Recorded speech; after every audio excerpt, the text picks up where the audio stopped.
আসসালামু আলাইকুম, স্বাগত জানাচ্ছি সকলকে হালকেনস্টাইনের এসএসসির ক্লাস 9-10 এর বিজিএস এর গুরুত্বপূর্ণ একটি চ্যাপ্টার 12, যেটি হলো আমাদের অর্থনৈতিক নির্দেশনা এবং বাংলাদেশের অর্থনীতির বৈশিষ্ট্য সম্বন্ধে একটি অধ্যায়। এই অধ্যায়ের আমরা যে 3টি ক্লাস করেছি, ক্লাসগুলোতে আমরা ইতিমধ্যে কিন্তু আলোচনা করেছি যে কিভাবে বাংলাদেশের অর্থনীতির দিক নির্দেশনাগুলো রয়েছে, কিংবা অর্থনীতির যে মানদণ্ডগুলা, কিংবা বহির্বিশ্বে অর্থনীতির প্রভাবটা মাথা পিছু কীভাবে বের করতে হয়, জিএনপি কি, জিডিপি কি, অর্থাৎ অনেক কিছু জানতে পেরেছি। তাছাড়া বাংলাদেশের অর্থনীতির যে প্রধানতম বৈশিষ্ট্যগুলো রয়েছে, এই বৈশিষ্ট্যগুলো মোকাবেলার বা বাস্তবায়নের জন্য যেসব সমস্যা দেখা দেয়, সেই সমস্যাগুলো মোকাবেলা করার জন্য কী কী পদক্ষেপ দরকার আমাদের, তাও আমরা দেখেছি। বর্তমানে আমরা দেখছি উন্নত দেশ, অনুন্নত দেশ এবং উন্নয়নশীল দেশে অর্থনীতির প্রভাবটা বা সেই দেশগুলোতে অর্থনীতির চিত্রটা কেমন হয়। চলো আজকে শুরু করা যাক ক্লাসটি। আমি তোমাদের সাথে বরাবরের মতোই আছি, নাজমুল করিম অর্ণ, পড়াশোনা করছি ইসলামী বিশ্ববিদ্যালয় কুষ্টিয়াতে আইন বিভাগে। আজকে আমরা দেখব অনুন্নত দেশে অর্থনীতির চিত্রটা। প্রধানত মাথাপিছু প্রকৃত আয়ের নিরিখে একটি দেশের অর্থনৈতিক উন্নয়নের মাত্রা নির্ধারণ করা হয়। সবাই আমরা জানি, তাই না, যে মাথাপিছু প্রকৃত আয়, ঠিক আছে।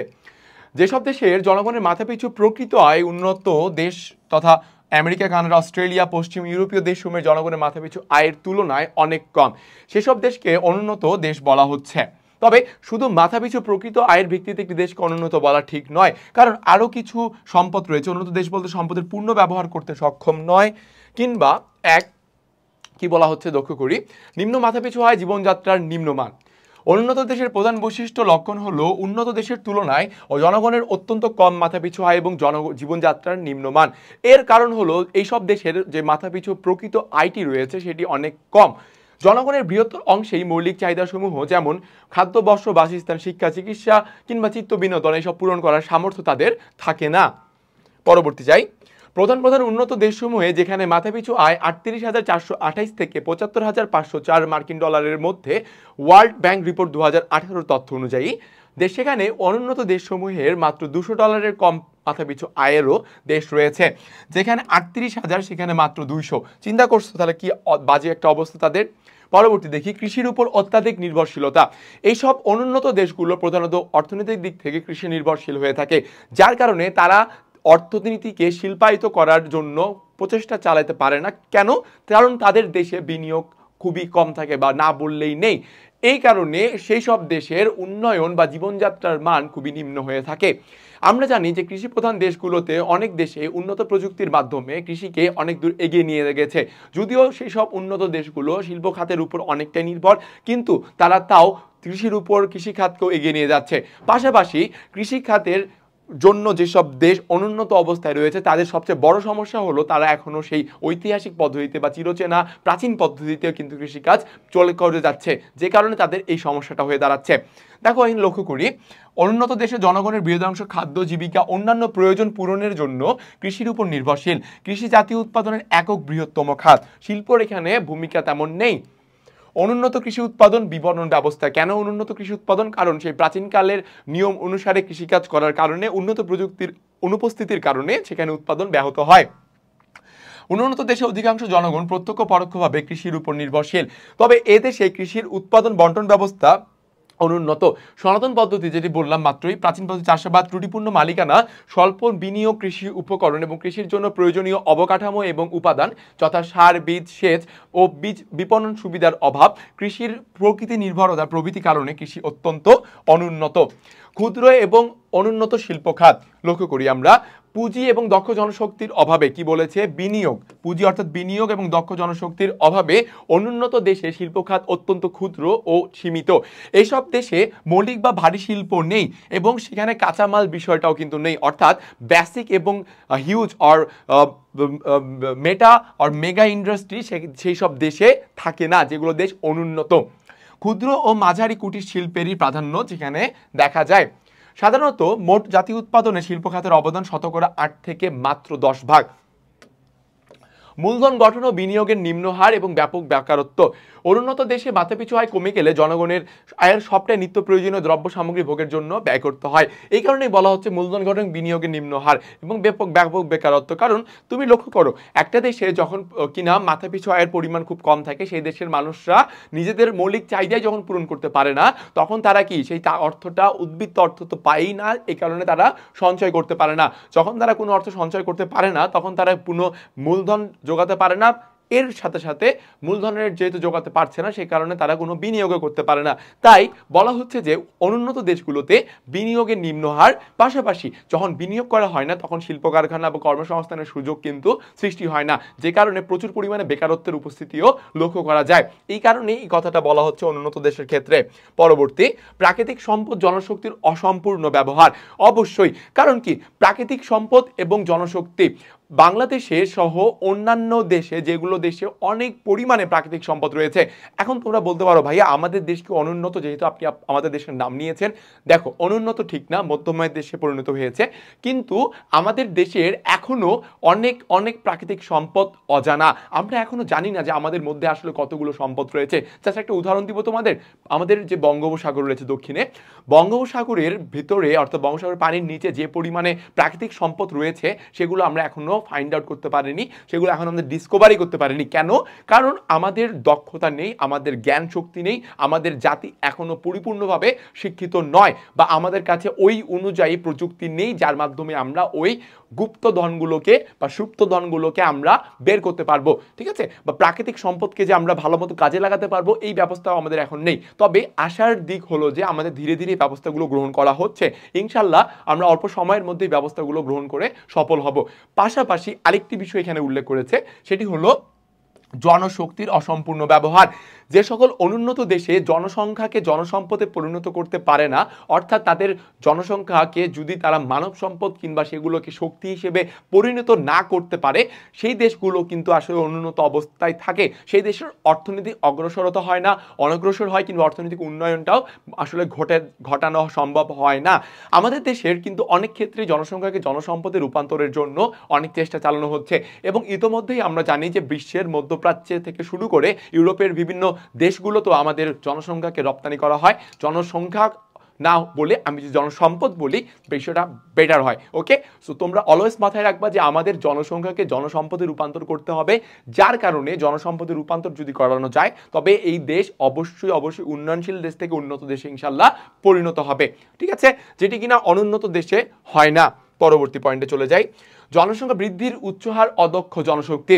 দেখো, অনুন্নত দেশের সবচেয়ে বড় গলার কাটা বা সবচেয়ে বড় বিষ যেটা বা সমস্যা যেটাকে বলা হয়, তা হলো অতিরিক্ত পরিমাণে জনসংখ্যা বৃদ্ধির হার এতটাই বেশি হয়ে যায় যে সেই অনুযায়ী আমাদের মাথাপিছু হার বাড়ে না, মাথাপিছু আয় বাড়ে না, তখন আমাদের বিনিয়োগও হয় না, কর্মসংস্থানের সুযোগ হয় না, যে কারণে কি বেকারত্ব বেড়ে যায়, মানুষের মৌলিক চাহিদাগুলো পূরণের সমস্যা হয়ে দাঁড়ায়, অনেক রকমের সমস্যা হয়ে দাঁড়ায়। কি কারণে? শুধুমাত্র জনসংখ্যা বৃদ্ধির কারণে। জনসংখ্যা বৃদ্ধির হারকে যদি নিয়ন্ত্রণ করা হয়, তবে সেই দেশে অবশ্যই অনেক পরিমাণে কর্মসংস্থানের সুযোগ হয়, বিনিয়োগের সুযোগ হয়, এবং বিভিন্ন শিল্প স্থাপনও করা যায়। এবং অদক্ষ জনশক্তি একটি বিষয় এখানে উল্লেখ করা হয়েছে। মাত্রই আমি বললাম, তুমি যদি তোমার জনসংখ্যাকে যদি শিক্ষিত না করতে পারো, প্রশিক্ষণ যথাযথভাবে না দিতে পারো, কারিগরিভাবে দক্ষ করে না তুলতে পারো, তাহলে সেই দেশের জনসংখ্যা অদক্ষই থেকে যায়। সেই দেশের জনসংখ্যা দিয়ে কোনো নতুন সৃষ্টিশীল বা সৃজনশীল কাজ কিন্তু করানো সম্ভব হয়ে ওঠে না। এই কারণেই বলা হচ্ছে অনুন্নত দেশগুলোতে এই অদক্ষ জনশক্তি এবং জনসংখ্যা বৃদ্ধির উচ্চ হার থাকায় এই দেশগুলোতে অর্থনৈতিক উন্নয়ন ঘটানো সম্ভব নয়। পরবর্তী চলে যাই, দুর্বল আর্থসামাজিক অবকাঠামো। লক্ষ্য করো, অর্থনৈতিক উন্নয়নের জন্য বা অর্থনৈতিক অগ্রসরতার জন্য সবচেয়ে গুরুত্বপূর্ণ একটি বিষয় হলো যে শক্তিশালী অর্থনৈতিক অবকাঠামো। এই দেশগুলোতে, যেগুলো দেশ অনুন্নত, সেই দেশগুলোতে অর্থনৈতিক অবকাঠামো এতটাই দুর্বল, এই কারণে অর্থনৈতিক এবং সামাজিক যে উন্নয়নটা ঘটবে, এই অর্থনৈতিক এবং সামাজিক উন্নয়নটা আসলে সঠিক পরিমাণে ঘটতে পারে না। কারণ তোমার দেশে ভারী বা কাঁচামাল কোনো যন্ত্রপাতি নেই, যে কারণে তুমি ভারী শিল্প স্থাপন করতে পারো না। পয়েন্ট নাম্বার 1 গেল। দ্বিতীয় হচ্ছে, সমাজের ক্ষেত্রে তুমি তোমার হচ্ছে পরিকল্পনা নেই, যেই পরিকল্পনার উপর ভিত্তি করে তোমার সমাজকে বা তোমার রাষ্ট্রকে একটি ভালো অর্থনৈতিক পথে এগিয়ে নিতে পারবা।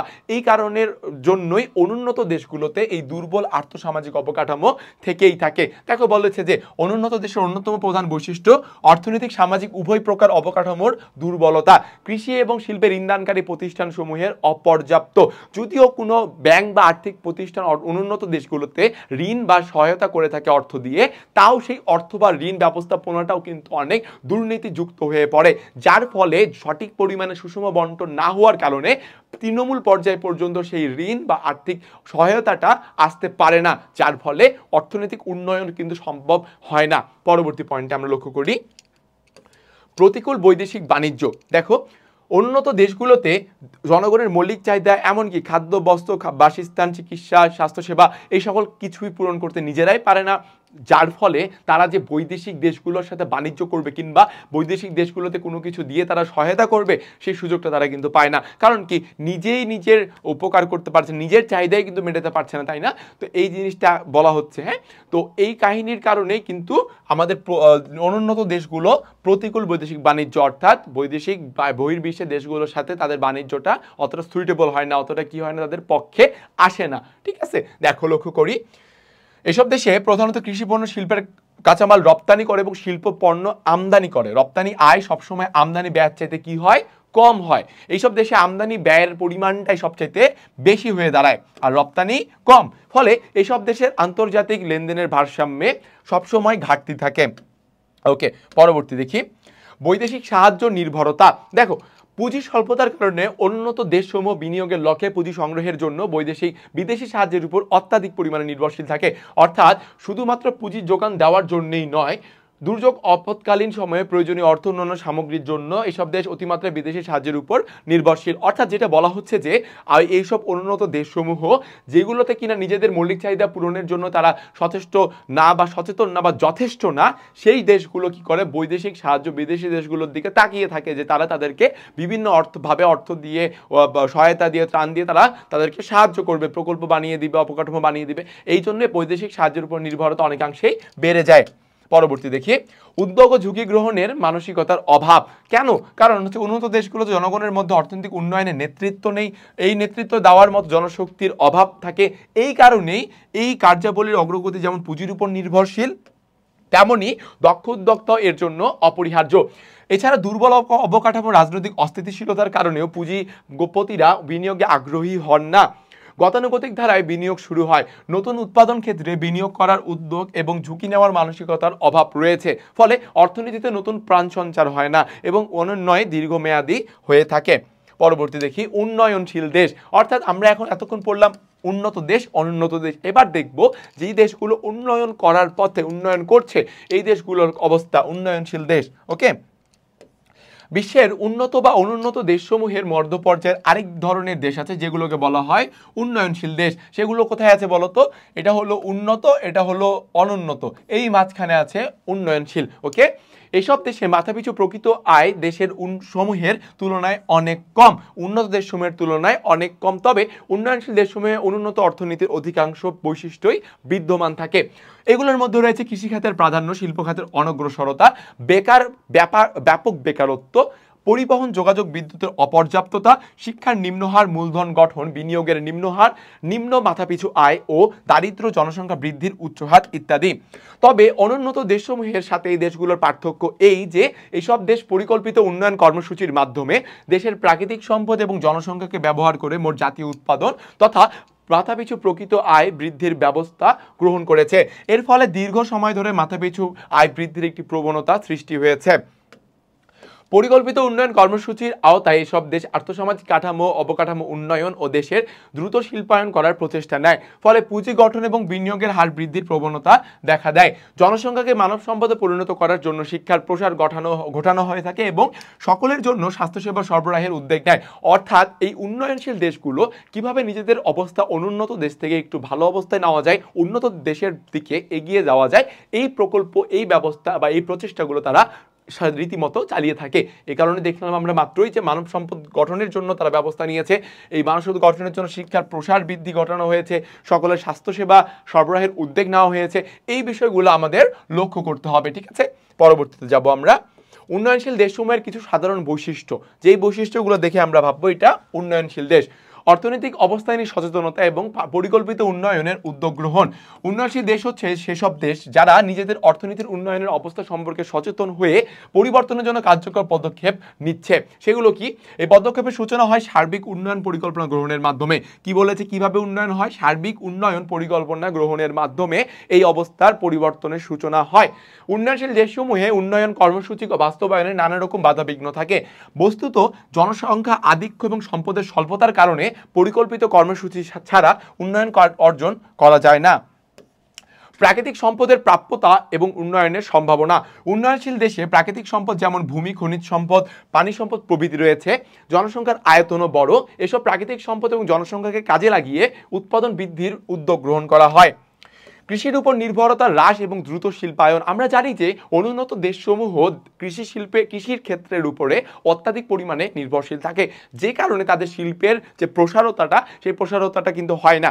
আমরা জানি যে উন্নয়নশীল দেশ কিংবা কোনো দেশকে যদি উন্নত পর্যায়ে যেতে হয়, তবে সেই দেশকে অবশ্যই কী করতে হবে? কৃষির ক্ষেত্র ছেড়ে শিল্প ক্ষেত্রের দিকে বেশি পরিমাণে ফোকাস দিতে হবে, রাইট? সো দেখি, কৃষি প্রধান অবস্থা থেকে ক্রমশ শিল্প প্রধান দেশে পরিণত হওয়ার ধারা উন্নয়নশীল দেশের লক্ষণ। এই উদ্দেশ্যে পরিকল্পিত কর্মসূচির মধ্যে দেশের মৌলিক শিল্প স্থাপন এবং শিল্পে বিনিয়োগ বৃদ্ধির পদক্ষেপ নেওয়া হয়। কৃষির ক্রমোন্নতি। উন্নয়নশীল দেশসমূহে কৃষির আধুনিকায়ন করা হয়, বৈজ্ঞানিক পদ্ধতিতে চাষাবাদ, কৃষির অবকাঠামো উন্নয়ন, উন্নত মানের বীজ, সার, সেচ সুবিধা সরবরাহ ইত্যাদির ব্যবস্থা গ্রহণ করা হয়। ফলে কৃষির উৎপাদনশীলতা বাড়ে, কৃষিতে ক্রমোন্নতির সূচনা হয়ে থাকে। অবকাঠামো উন্নয়ন। কৃষি ও শিল্পের প্রসার ঘটানোর উদ্যোগ নেওয়া হয় বিধায় উন্নয়নশীল দেশে আর্থসামাজিক অবকাঠামোর উন্নয়ন অপরিহার্য হয়ে পড়ে। তাই এসব দেশে উন্নয়ন শুরুর পর্যায়ে অর্থনৈতিক অবকাঠামো যেমন পরিবহন, যোগাযোগ ব্যবস্থা, মূলধন গঠন এবং সরবরাহ, সামাজিক অবকাঠামো যেমন শিক্ষা, স্বাস্থ্য সেবা ইত্যাদি উন্নয়ন সম্প্রসারণ ব্যবস্থা নেওয়া হয়। এই উন্নয়ন অর্জনের ধারায় ক্রমশ সামাজিক পরিবেশেরও উন্নতি ঘটে থাকে। পরবর্তী যাব, জনসংখ্যা বৃদ্ধির হার হ্রাস এবং মানব সম্পদ উন্নয়ন।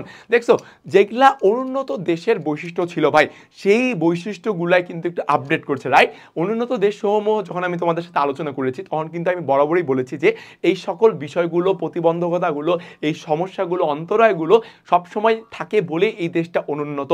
এই দেশের যদি অবস্থা পরিবর্তন করতে হয়, তাহলে কি এই অবস্থাগুলোকে উন্নত করতে হবে, তাহলে দেশটা উন্নয়নশীল অবস্থায় যাবে। উন্নয়নশীল থেকে উন্নত দেশে পরিণত হতে তারা সম্ভব বা বাধ্য। এই কারণেই দেখছি আমরা উন্নয়নশীল দেশসমূহের যে পরিবর্তনগুলো, সেই পরিবর্তনগুলো কি দেখছি? এই যে দেখো, সেম জিনিস, জনসংখ্যা বৃদ্ধির হার নিয়ন্ত্রণ করতে হবে অবশ্যই। তার ফলে কি হবে? মাথা পিছু বাড়বে এবং মানব সম্পদ উন্নয়ন করতে হবে শিক্ষার প্রসার ঘটিয়ে।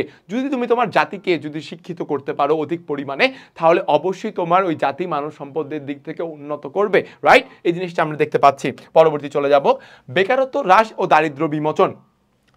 এই উন্নয়নশীল দেশগুলোতে বেকারত্ব হ্রাস কিভাবে করব?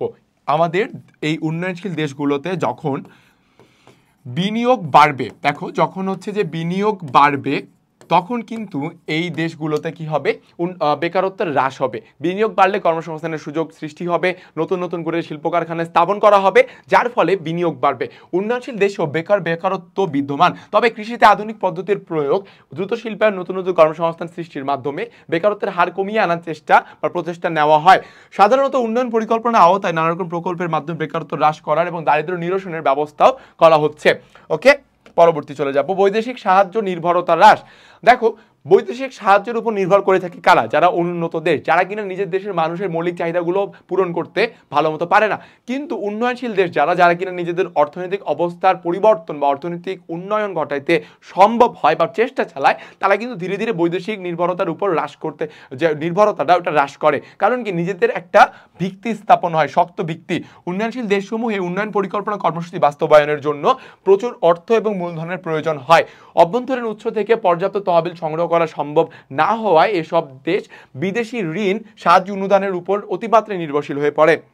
এই নির্ভরশীলতা সাধারণত দীর্ঘদিন চলতে থাকে, তবে উন্নয়ন অর্জনের এক পর্যায়ে নির্ভরতা কমে আসে। দেখো, আমাদের যখন দেশে পদ্মা সেতু বানানো হয়, এই পদ্মা সেতু বানাইতে আমাদের কত যায়? প্রায় 31,000 কোটি টাকা। এই 2 বছরের টোল, প্রথম বছরে 800+ কোটি টাকা টোল উঠেছিল এবং 2 বছরে 800-1600 প্রায় 1700 কোটি টাকা টোল উঠেছে পদ্মা সেতু চালুর 2 বছরের মধ্যে। ঠিক আছে, অর্থাৎ আমরা আশা করতে পারি যে এই পদ্মা সেতু করার মাধ্যমে যে আমাদের খরচটা হয়েছে 30 কোটি টাকা, সেটির কাছাকাছি আমরা চলে যাব, যার ফলে কিনা আমাদের এই যে বৈদেশিক সাহায্যের উপর যে নির্ভরতাটা এটা আমাদের ধীরে ধীরে হ্রাস পাবে। ঠিক আছে, পরবর্তী চলে যাই। জনগণের আর্থিক কল্যাণ নিশ্চিত করা। অবশ্যই অর্থনৈতিক উন্নয়নের মূল লক্ষ্য হলো সকল জনগণের সর্বাধিক আর্থিক ও সামাজিক কল্যাণ নিশ্চিত করা। এটা আমরা অর্থনৈতিক উন্নয়ন যখন আমরা পড়লাম কিছুক্ষণ আগে, তখনও কিন্তু আমরা এই বিষয়টা দেখেছি, জনগণের আর্থিক এবং সামাজিক যে কল্যাণটা সেটা সর্বাধিক পর্যায়ে নিশ্চিত করাই হলো অর্থনৈতিক উন্নয়নের প্রধান এবং মৌলিক উদ্দেশ্য। ঠিক আছে, তো অর্থনৈতিক উন্নয়নের সাথে সাথে আয়ের সুষম বন্টন নিশ্চিত করতে পারলে আর্থিক ও সামাজিক কল্যাণ নিশ্চিত হয়। কিন্তু উন্নয়নশীল দেশসমূহে আর্থসামাজিক উন্নয়ন সূচিত হলেও বন্টন ব্যবস্থার ত্রুটি দীর্ঘ সময় থেকে যায়, যার ফলে আয় বন্টনের বৈষম্য হয়। এটার কারণ কি ভাই? এটার কারণ হচ্ছে, বলো দেখি কি? এটার কারণ হচ্ছে এই যে আমাদের সকলের প্রিয় বন্ধু, হ্যাঁ আইরনি করে বললাম প্রিয় বন্ধু, হ্যাঁ অপোজিট, দুর্নীতি। এই দুর্নীতিটা যদি দেশ থেকে চইলা যায়, বিশ্বাস করো ভাই দেশের উন্নয়ন আলহামদুলিল্লাহ খুবই ভালো হবে। ঠিক আছে, খুবই ভালো হবে। কিছুক্ষণ আগেই দেখলাম একটা নিউজ যে আমাদের দেশে 24 দিনে সম্ভবত 2 বিলিয়ন ক্রস করছে remittance. Can you imagine? Just in 24 days, 24 days, 24 দিনে 2 বিলিয়ন, মিলিয়ন না ভাই, 2 billion US dollar remittance cross করছে, আসছে আমাদের দেশে। ভালো জিনিস না? অবশ্যই ভালো জিনিস। কেমন? তো যে বারবার বলি, বাংলাদেশের টাকা এখন হচ্ছে আলহামদুলিল্লাহ, প্রয়োজন মাথা, পরিকল্পনা হলেই দেশের উন্নয়ন হবে। ওকে, নগরায়নের হার বৃদ্ধি। দেশে যখন কৃষি অবস্থা থেকে দেশ অর্থনীতির অবস্থা যখন শিল্প খাতে বা শিল্প খাতে বেশি ফোকাস হয়, তখন ওই দেশের অবস্থা কিন্তু কি হয়, নগরায়নের দিকে ছুটে যায়। গ্রামগুলো তখন নগরে পরিণত হয়, শহরে পরিণত হয়। এই জন্য এখানে বলা হচ্ছে যে উন্নয়নশীল দেশসমূহে পরিকল্পিত অর্থনৈতিক সামাজিক কর্মসূচির মাধ্যমে একটি ক্রমোন্নতির ধারা সৃষ্টি হয়। কোনো কোনো দেশে এই ধারা খুবই বেগবান, কোনো কোনো দেশে ততটা নয়। তবে এই উন্নয়ন কর্মকাণ্ডের ফলে ক্রমশ গ্রামীণ অর্থনীতির আধুনিকায়ন এবং অবকাঠামোর উন্নয়ন ঘটে। শিল্পায়নের ফলে কাজের সন্ধানে গ্রাম থেকে জনগণ শহরমুখী হয় এবং এসব কিছুর ফলে দেশে নগরায়ন ঘটছে। ঠিক আছে, পরবর্তী চলে যাব আমরা। সামাজিক পরিবেশের উন্নয়ন। দেখো, দেশে যখন সকল প্রকার মৌলিক চাহিদা পূরণের জন্য উদ্যোগ নেওয়া হবে কিংবা দেশের অর্থনৈতিক অবস্থা ভালো হবে, অবশ্যই দেশের তখন প্রাকৃতিক দুর্যোগ মোকাবেলা করার জন্য বা জলবায়ু পরিবর্তন মোকাবেলা করার জন্য কি করবে, সামাজিক পরিবেশের উন্নয়নটা করবে। ঠিক আছে, কিংবা দেশের মানুষের যাতে মৌলিক চাহিদা যাতে অবশ্যই পূরণ হয় সেই জিনিসটা লক্ষ্য করবে। উন্নয়নশীল দেশসমূহে দীর্ঘদিত হলেও শিক্ষা, স্বাস্থ্যসেবা, বিনোদন ব্যবস্থা, পরিবহন যোগাযোগ ব্যবস্থা, আর্থিক প্রতিষ্ঠানসমূহ, ব্যাংক, বিমা, আন্তর্জাতিক যোগাযোগ ইত্যাদি উন্নত সম্প্রসারিত হয়। এর ফলে কুসংস্কার গোড়ামি দূর হয় এবং উন্নত জীবনযাত্রার সাথে পরিচিত হওয়ার ফলে মানুষ উন্নয়নে আগ্রহী হয়ে ওঠে। আচ্ছা, সামাজিক পরিবেশের যে অবকাঠামোগুলো, সেগুলো হচ্ছে কি, এই যে এই অবকাঠামোগুলো হচ্ছে সামাজিক পরিবেশের অবকাঠামো, যতগুলো উদাহরণ দাগিয়েছি আমরা। হ্যাঁ, এই জিনিসগুলো অবশ্যই তোমাদের মাথায় রাখতে হবে। পরবর্তী চলে যাব। মাথাপিছু আয় ও জীবনযাত্রার মান বৃদ্ধি। আমার কি এটা বিশ্লেষণ করা প্রয়োজন আদৌ? তোমরা কি বলো? উন্নয়নশীল দেশসমূহে মাথাপিছু আয় এবং কি বলেছে, জীবনযাত্রার মান বৃদ্ধি, এটা কিন্তু অনেক বড় একটা বিষয়। ঠিক আছে, তো এই বিষয়টা কিভাবে হয়, যখন দেশ উন্নয়ন হবে, দেশের অর্থনীতি উন্নত করবে, তখন কিন্তু ধীরে ধীরে এগুলোরও মান বৃদ্ধি পাবে। বোঝা গেছে? দেখো, উন্নত উন্নয়নশীল দেশের সাথে বাংলাদেশের অর্থনৈতিক সম্পর্ক সেটা কেমন লক্ষ্য করি। আমরা জেনেছি যে অর্থনৈতিক উন্নয়নের মাত্রা বা স্তর অনুসারে বিশ্বের দেশগুলোকে 3টি ভাগে, উন্নত, উন্নয়নশীল এবং অনুন্নত বা স্বল্প উন্নত দেশ হিসেবে ভাগ করা হয়। এই ভাগ অনুসারে বাংলাদেশ উন্নয়নশীল দেশের অন্তর্ভুক্ত হয়ে দাঁড়ায়। তবে অব্যাহত উন্নয়ন প্রচেষ্টা এবং কার্যক্রম এবং আর্থসামাজিক সবকিছুর সূচকের, যেমন শিক্ষার, জেন্ডার সমতা, শিশু মাতৃমৃত্যু হার হ্রাস এবং প্রাথমিক শিক্ষায় ভর্তির হারে উল্লেখযোগ্য অগ্রগতি প্রভৃতি উল্লেখযোগ্যর কারণে, উচ্চমানের কারণে বাংলাদেশে কি বলছে, উন্নয়নশীল দেশের পর্যায়ভুক্ত হিসেবে বিবেচনা করা হয়। আমরা জানি যে আমেরিকা যুক্তরাষ্ট্র, কানাডা, ইউরোপের দেশগুলো অধিকাংশই উন্নত দেশের শ্রেণীভুক্ত। দক্ষিণ এশিয়া এবং সাব সাহারাহান আফ্রিকার দেশগুলোতে প্রধানত নিম্ন আয়ের দেশ রয়েছে। এছাড়া পূর্ব মধ্য এশিয়ায় দেশগুলো যেমন ল্যাটিন আমেরিকা, মধ্যপ্রাচ্য, উত্তর আফ্রিকান দেশগুলোতে প্রধানত কি বলছে, মধ্য আয়ের দেশ, রাইট? এসবের মধ্যে নিম্ন মধ্য আয় এবং উচ্চ মধ্য আয় উভয়ই অন্তর্ভুক্ত। পৃথিবীতে কোনো দেশেই কিন্তু স্বয়ং সম্পূর্ণ না। এখন তোমরা বলতে পারো, ভাইয়া আমেরিকা কি স্বয়ংসম্পূর্ণ?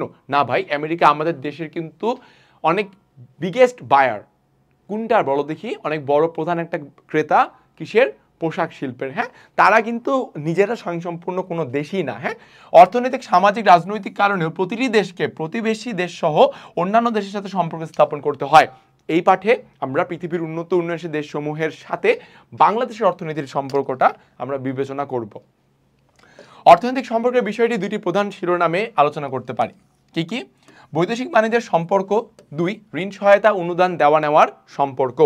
ওকে, বৈদেশিক বাণিজ্যের সম্পর্ক আগে দেখি আমরা। বাণিজ্যের দুটি দিক আছে। কি কি দিক? একটা হলো রপ্তানি, আরেকটা আমদানি। রপ্তানি হচ্ছে কোনো দেশের আয়ের উৎস, আর আমদানি ব্যয়ের খাত। রপ্তানিকে কোনো দেশের আয়ের উৎস অর্থাৎ ইনকাম সোর্স, আর আমদানি হচ্ছে তুমি কোথায় খরচ করতেছো ওই টাকাটা। বাংলাদেশের রপ্তানি আয় দীর্ঘ সময় ধরেই আমদানি ব্যয়ের চেয়ে কম, অর্থাৎ রপ্তানি আমাদের কম হয়, আমদানি বেশি হয়। অর্থাৎ আন্তর্জাতিক বাণিজ্যের লেনদেনের ক্ষেত্রে বাংলাদেশের সবসময় একটি ঘাটতির দেশ। তবে সাম্প্রতিককালে রপ্তানি প্রবৃদ্ধি, প্রবাসীদের আয় প্রবাহ বৃদ্ধি ইত্যাদি কারণে ঘাটতি কি করছে? হ্রাস পাচ্ছে। দেশভিত্তিক রপ্তানি বাণিজ্যের পর্যালোচনা করলে দেখা যায় যে 1 দশক যাবৎ বাংলাদেশের রপ্তানি পণ্যের সবচেয়ে বড় বাজার হচ্ছে যুক্তরাষ্ট্র, যে মাত্র যেটা বললাম। এরপরে অবস্থান করছে জার্মানি, ইংল্যান্ড, ফ্রান্স, বেলজিয়াম ইত্যাদি দেশ। এছাড়া ইটালি, নেদারল্যান্ডস, কানাডা এসব দেশেও আমাদের পণ্য রপ্তানি হয়। অর্থাৎ বাংলাদেশের রপ্তানি বাণিজ্য প্রধানত উন্নত দেশগুলোই বিস্তৃত। আমাদের রপ্তানির একটি উল্লেখযোগ্য দিক হলো আমাদের জনশক্তি রপ্তানিকারক দেশ। কি বলছে? উল্লেখযোগ্য জনশক্তি রপ্তানিকারক দেশ। এই কারণে আমি তখন বললাম যে আমাদের দেশের জনসংখ্যাকে মানব সম্পদে পরিণত করার জন্য যথেষ্ট চেষ্টা করা হচ্ছে এবং সফলতার মুখও দেখা যায়। বিশ্বের বিভিন্ন দেশে আমরা অদক্ষ, আধা দক্ষ শ্রমিক রপ্তানি করি। এইসব দেশে নানা রকম কর্মসংস্থান ব্যবস্থা রয়েছে এবং যেসব দেশে বাংলাদেশি শ্রমিকদের কর্মসংস্থান রয়েছে সেগুলোর মধ্যে প্রধান দেশ কি? সিঙ্গাপুর, মালয়েশিয়া, মধ্যপ্রাচ্যের দেশগুলো, সৌদি আরব, আরব আমিরাত, কাতার, যেগুলো তোমাদের মাত্র আমি বললাম যে পৃথিবীর মধ্যপ্রাচ্যের দেশগুলোতে মূলত এই কাজগুলো করা হয়। এছাড়াও আফ্রিকা, পূর্ব ইউরোপ, ল্যাটিন আমেরিকা দেশসমূহে বাংলাদেশ থেকে জনশক্তি রূপান্তর রপ্তানি করার লক্ষ্যে কূটনৈতিক প্রক্রিয়া শুরু করা হয়েছে। উন্নত দেশসমূহ ছাড়া সার্ক, যেটি কিনা South Asian Association for Regional Cooperation, দেশসমূহের সঙ্গেও বাংলাদেশের রপ্তানি বাণিজ্য রয়েছে। 2017-18 অর্থ বছরে ভারতে বাংলাদেশি পণ্য রপ্তানির পরিমাণ ছিল 873 মিলিয়ন মার্কিন ডলার, যা 16-17-তে কত এসেছে? অর্থ বছরে ছিল 672 মিলিয়ন মার্কিন ডলার। আচ্ছা দেখো, এই বিষয়টা কিন্তু হচ্ছে যে 2018-16-17, তাই এটা বর্তমানে আরো বৃদ্ধি পেয়েছে। ওকে, আমাদের প্রধান আমদানি পণ্যের তালিকায় আছে কি? মূলধনী যন্ত্রপাতি, যেগুলো আমরা কিনি, হ্যাঁ, কি কি কিনি? যন্ত্রপাতি, শিল্পের কাঁচামাল, খাদ্যপণ্য, পেট্রোলিয়ামজাত পণ্য, তুলা, ভোজ্য তেল, সার, সুতা ইত্যাদি। অর্থাৎ আমাদের দেশ যেটি করে মূলত যে কাঁচামাল 1, 2, আমাদের দেশ যেটা সবচেয়ে বেশি কিনে সেটা হলো ভারী যন্ত্রপাতি, অর্থাৎ বেসিক অ্যান্ড হেভি ম্যাটেরিয়ালস বা ইন্ডাস্ট্রি, যেটা আমাদের দেশে হচ্ছে কি অনুপস্থিত, সেই জিনিসটাই আমাদের বাইরে থেকে আমদানি করতে হয়। কেমন? এই জিনিসগুলো আমাদের বেশি আমদানির বিষয় হয়ে দাঁড়ায়। দেশভিত্তিক আমদানির পণ্যের যদি আমরা পর্যালোচনা করি তাহলে 16-17 অর্থ বছর জুলাই থেকে ডিসেম্বরে আমদানির ক্ষেত্রে চীনের অবস্থান ছিল শীর্ষে, অর্থাৎ চীন থেকে আমরা সবচেয়ে বেশি পণ্য আমদানি করেছি। এই সময়ে দেশের মোট আমদানির শতকরা 21.72% চীন থেকে এসেছে এবং দ্বিতীয়, তৃতীয়, চতুর্থ অবস্থানে কারা রয়েছে? ভারত, জাপান এবং সিঙ্গাপুর। অর্থাৎ এটা 2018 সালের ইকোনমিক একটা স্টেট। হ্যাঁ, ওকে। বিগত 1 দশকের পরিসংখ্যান পর্যালোচনা করলে দেখা যায় যে বাংলাদেশে পণ্য আমদানি করে এমন দেশগুলোর মধ্যে শীর্ষস্থানে আছে কখনো চীন, কখনো ভারত। বাংলাদেশ পণ্য আমদানি করে কখনো চীন থেকে, কখনো ভারত থেকে। ঠিক আছে, বাংলাদেশের পণ্য রপ্তানিকারক অন্য দেশের মধ্যে রয়েছে Singapore, Japan, Hong Kong, Taiwan, America, Malaysia. Okay, 2 নম্বরে চলে আসছি, বৈদেশিক ঋণ সহায়তা এবং অনুদান। কোন দেশ আমাদেরকে বেশি ঋণ দেয় বা অনুদান দেয় এটা আমরা লক্ষ্য করব। বাংলাদেশ একটি উন্নয়নশীল দেশ। অর্থনৈতিক উন্নয়ন অর্জনের জন্য এই দেশের পরিকল্পিত উন্নয়ন কর্মসূচি গ্রহণ করে থাকে এবং এই কর্মসূচি বাস্তবায়নের জন্য প্রচুর অর্থ দরকার। কি বলছে? কর্মসূচি বাস্তবায়নের জন্য প্রচুর পরিমাণে অর্থ দরকার। এই অর্থের সবটা দেশের অভ্যন্তরীণ উৎস থেকে কিন্তু যোগান দেওয়া সম্ভব না। তো সম্ভব না হওয়ার কারণে কি হয়? বিভিন্ন দেশ থেকে কি আসে? ঋণ আসে, সহায়তা আসে, যার কারণে আমাদের দেশের বিভিন্ন অর্থনৈতিক কর্মকাণ্ডগুলো আমরা বাস্তবায়িত করতে পারি। ঠিক আছে, সো সংগ্রহের জন্য বাংলাদেশের বিশ্বের অন্যান্য দেশ থেকে ঋণ সহায়তা অনুদান গ্রহণ করে এবং উন্নয়ন কার্যক্রমে ঋণ সহায়তা বা অনুদানকারী আন্তর্জাতিক সংস্থা যেমন বিশ্বব্যাংক, আন্তর্জাতিক অর্থ তহবিল, IMF, ইন্টারন্যাশনাল মনিটারি ফান্ড যেটা, এশীয় উন্নয়ন ব্যাংক ADB, ইউরোপীয় ইউনিয়ন EU, জাতিসংঘ সংস্থাসমূহ, ইন্টারন্যাশনাল ডেভেলপমেন্ট এজেন্সি প্রভৃতি থেকেও বাংলাদেশ ঋণ বা অনুদান গ্রহণ করে এবং এদের সাহায্যের জন্য কিন্তু আমাদের দেশের অর্থনীতির উন্নয়নটা অত্যাধিক পরিমাণে বেড়ে যায়। ঠিক আছে, ওকে, পরবর্তী দেখবো আমরা। বাংলাদেশ যেসব দেশ থেকে বৈদেশিক সাহায্য পায় কোন কোন দেশ থেকে, সেগুলোর মধ্যে প্রধান আমেরিকা, কানাডা, যুক্তরাজ্য, German, France, Netherland, Sweden, Norway, Denmark. ঠিক আছে, এখানে কিন্তু চীন জাপানের নাম উল্লেখ নেই, কেন না আমি জানি না, ওরাও কিন্তু আমাদের সাহায্য করে। হ্যাঁ, এশীয় দেশগুলোর মধ্যে সাহায্যদাতা দেশ হিসেবে, ও আচ্ছা এশীয় দুইটা ভাগ করছে, সরি, জাপান এবং চীন, ভারত থেকেও কিন্তু বাংলাদেশ কি করে সাহায্য পায়, তবে সবচেয়ে বেশি পায় কার কাছ থেকে, জাপানের কাছ থেকে। ঠিক আছে, জাপানের সাথে আমাদের বন্ধুত্ব কিন্তু খুবই জোস। হ্যাঁ, জাপান মনে করো আমাদের কোনো বিপদ পড়লে জাপান আমাদের পাশে থাকে। এই কাহিনীটা কি তোমরা জানো যে জাপানের সাথে আমাদের ভালো ফ্রেন্ডশিপ কেন? এটা তোমরা আমি তোমাদেরকে বলবো, তোমরা আগে জানো। হ্যাঁ, ট্রাই করো, এখন তো আধুনিক যুগ, গুগলে সার্চ মারো চলে আসবে।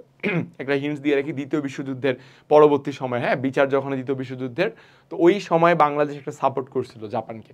সো এই বিষয়টা তোমরা নিজেরা জানো, নিজেরা জেনে কমেন্ট বক্স আমাকে জানাও। ঠিক আছে, ওকে। সামনাসামনি থাকলে তো আলোচনা হতো, যাই হোক। তো আমরা ভাইয়াপুরের অধ্যায় কিন্তু আলোচনা শেষ করেছি, রাইট? সো অধ্যায় অনেক আলোচনা ছিল, আমরা 4টে ক্লাসে অনেক আলোচনা শেষ করেছি আলহামদুলিল্লাহ। এই অধ্যায়টা কিন্তু অনেক ইম্পর্টেন্ট, অনেক।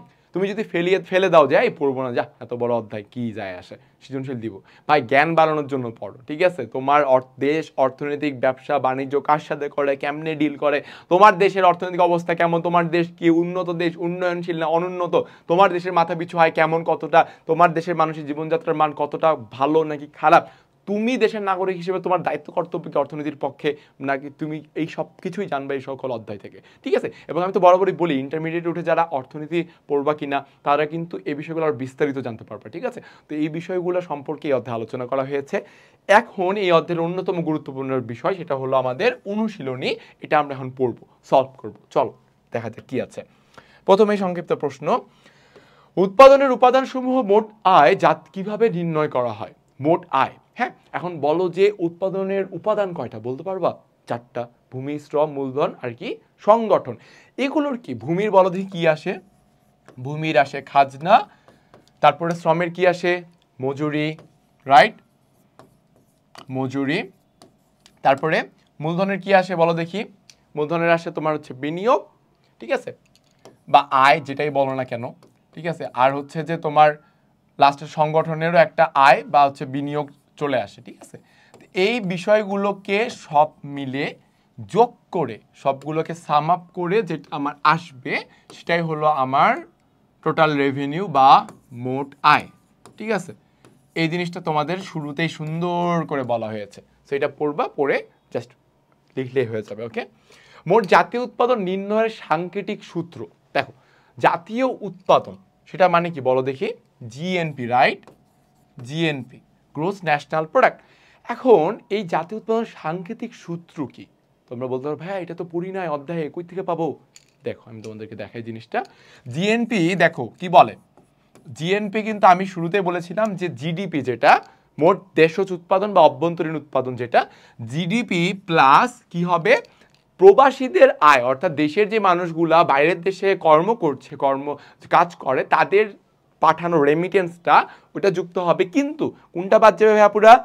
আমাদের দেশে কর্মরত যেই সব বিদেশি রয়েছে, ফরেইনার রয়েছে, তাদের যে অর্থটা ওটা বাদ যাবে। তাহলে কি লিখবো, GDP plus X minus M. Okay, এখানে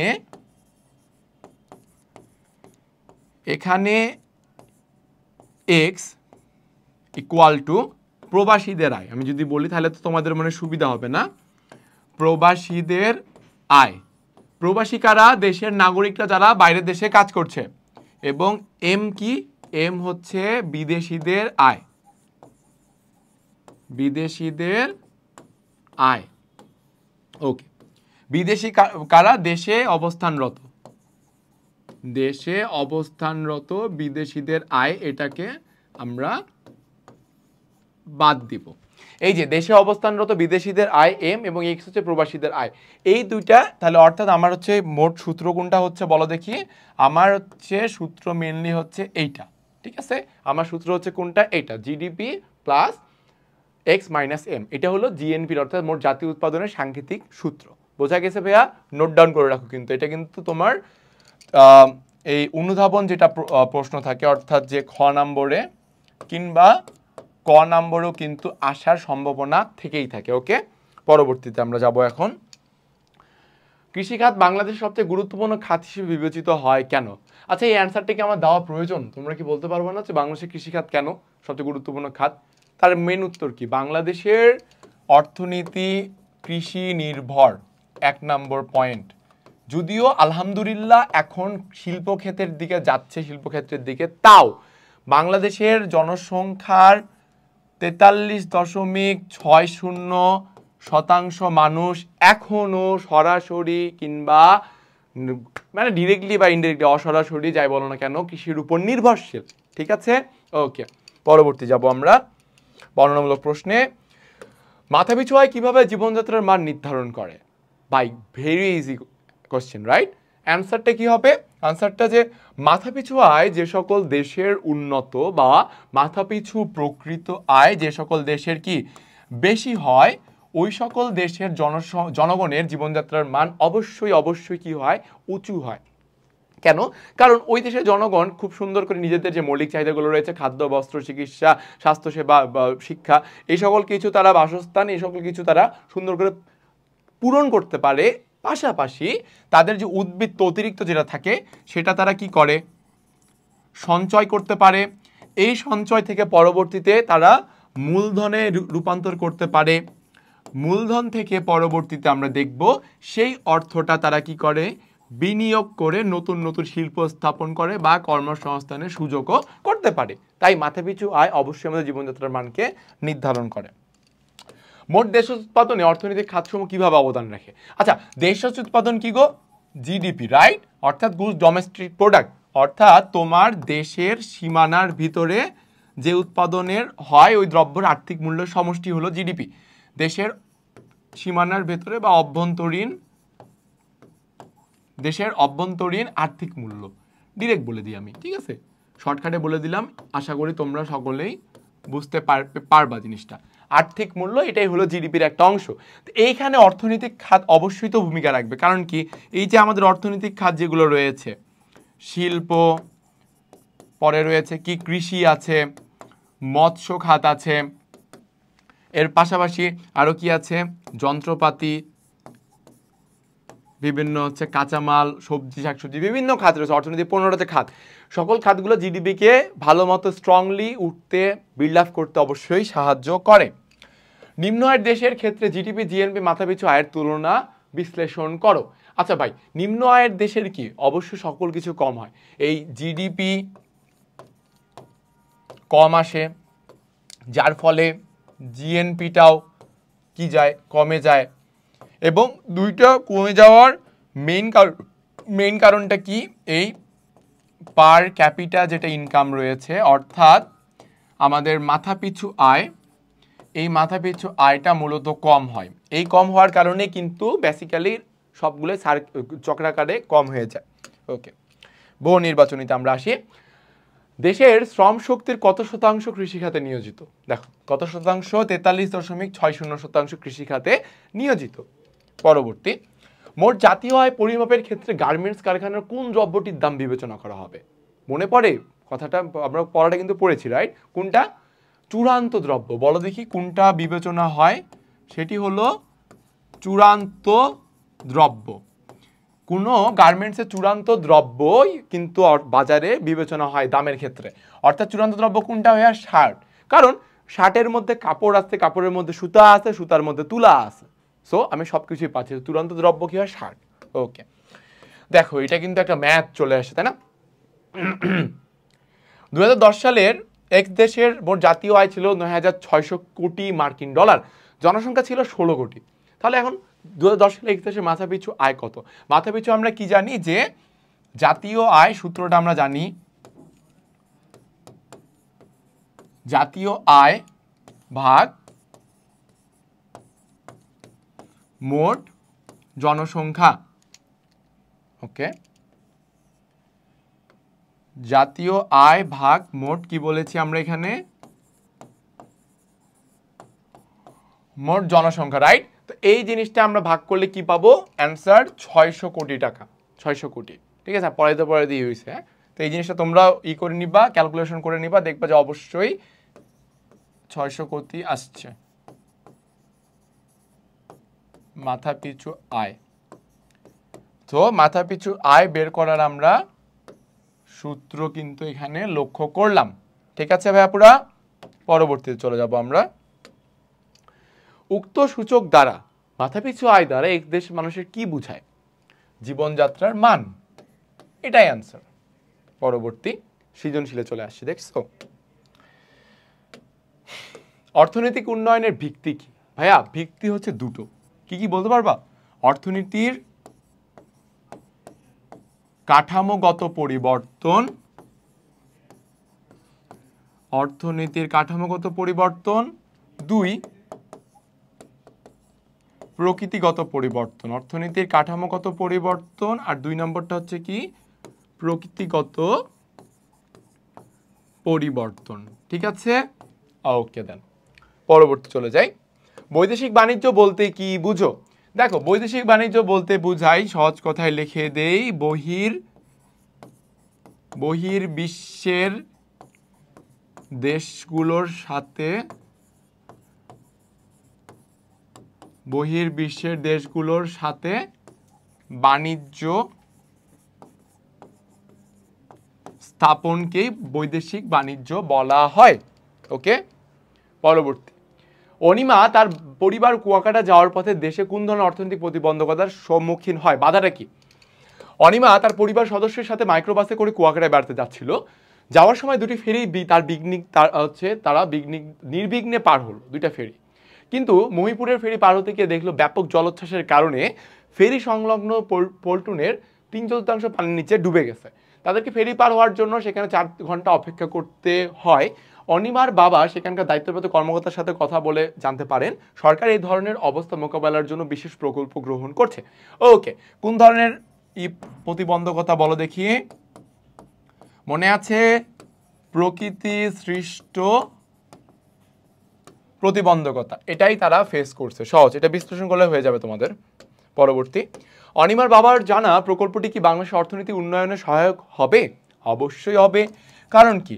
যে সকল অর্থনৈতিক উন্নয়নে যে সকল প্রতিবন্ধকতা রয়েছে, প্রকৃতি সৃষ্ট সুশাসনের অভাব কিংবা অবকাঠামোগত দুর্বলতার কারণে, শিক্ষার কারণে, শিক্ষার স্বল্পতার কারণে, এই সকল প্রতিবন্ধকতাগুলো যদি আমরা উত্তরণ অর্থাৎ মোকাবেলা করতে পারি, তাহলে কি আমাদের অর্থনৈতিক উন্নয়ন কিন্তু 100% সম্ভব।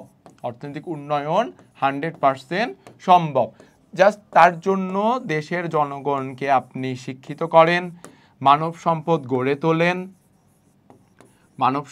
গড়ে তোলেন এবং আপনি পরিবেশ রক্ষা করেন বা জলবায়ুকে আপনি রক্ষা করেন, দেখবেন আপনার দেশের অবস্থা, আমাদের বাংলাদেশের অবস্থা অনেকাংশেই পরিবর্তন হয়েছে এবং উন্নয়নশীল দেশ থেকে ইনশাল্লাহ আমরা উন্নত দেশে পরিণত হব। ঠিক আছে, এই হচ্ছে কথা। তো আজকের এই অধ্যায়টার আলোচনা আমাদের এখানে শেষ হলো এবং এই অধ্যায়টা আমাদের কিন্তু খুবই গুরুত্বপূর্ণ একটা অধ্যায়। আমি অনুশীলনী আগেই বলেছি, অধ্যায়ে আমরা যদি একটু রিক্যাপ করি জিনিসগুলা, আমরা একটু সামারি করি তাহলে জিনিসগুলো কি কি আসে। এই অধ্যায়ে আমরা দেখেছি অর্থনৈতিক দিক নির্দেশনা, মানদণ্ড, বাংলাদেশের অর্থনীতির বৈশিষ্ট্য। পরে দেখেছি অর্থনৈতিক বৈশিষ্ট্যগুলোকে বাস্তবায়নের জন্য যেগুলো সমস্যা রয়েছে, সমস্যাগুলো মোকাবেলা করার বিভিন্ন উত্তরণের পদক্ষেপ। পরবর্তী দেখেছি আমরা আমাদের পৃথিবীর বুকে কিংবা অন্যান্য দেশগুলোর যে মাথাপিছু আয় আমাদের দেশের সাথে কেমন পার্থক্য, মাথাপিছু আয়ের মাধ্যমে কি হয় আসলে। আরও দেখেছি শুরুর দিকে আমাদের দেশের জিডিপি, জিএনপি এগুলো কিভাবে কাজ করে বা কাজ করছে। পরবর্তী দেখেছি আমরা উন্নত অনুন্নত উন্নয়নশীল দেশগুলোতে অর্থনীতির প্রভাব বা তাদের চিত্রটা। শেষে দেখেছি বৈদেশিক বাণিজ্য বা বৈদেশিক ঋণদান কর্মসূচি প্রদান। সকল কিছু মিলিয়ে এই অধ্যায়টা কিন্তু একজন নাগরিক হিসেবে, একজন ছাত্র হিসেবে, সর্বোপরি তোমার দেশের কল্যাণ যদি তুমি চাও তাহলে সেই হিসেবে এইটুর জানা উচিত যে তোমার দেশের অর্থনৈতিক অবস্থাটা কেমন। ঠিক আছে, সব দিক থেকে তোমাদের খেয়াল রাখতে হবে। ইনশাল্লাহ আগামী আরও একটি অধ্যায়ে আরও একটি ক্লাসে দেখা হবে। সেই পর্যন্ত সবাই সুস্থ থাকো, ভালো থাকো, টাটা।